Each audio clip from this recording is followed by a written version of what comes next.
Through what happened with Angie first of all. Yeah, obviously we've made a change there. It's I guess it was a mutual decision to sort of part ways. Angie was having some issues back home on the personal front, and I guess on the floor it probably wasn't really working the way that any of us planned. So yeah, we got together over the weekend and made a decision that we'd part ways and go in a different direction. Easy conversation to have then. Sometimes they're difficult, but if it was a mutual thing, like you said, it was too bad. Yeah, I mean those situations are never fun, of course, but yeah, I think we were definitely both on the same page about the direction that it was heading, and you know, I think for her, she's been away from home for 10 months and playing continuously, basically. So physically, you could see that she was starting to wear down, and you know, the enjoyment wasn't there for her. And you know, statistically and on the floor for us, we probably weren't getting what we needed either. So yeah, never an easy conversation, but I guess as good as they can come in that situation. Yeah. Obviously, it had been in the works for a few weeks then because you've got a replacement here already.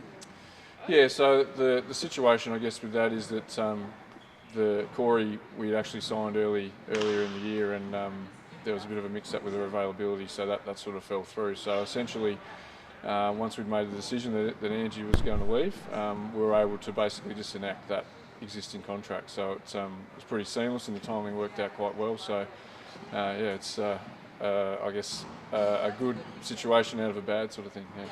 What can you tell us about her as a player?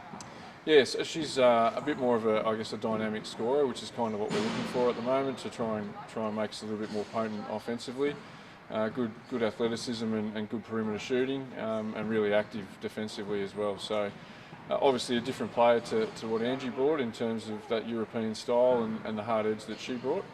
But you know, we're really excited about what Corey can add, and I think for us to seriously contend for the finals, we really need to step it up a gear. Offensively, and we think that Corey will bring that. So, you confident won't be too much of a disruption to the group, bringing in a new player sort of halfway through the campaign?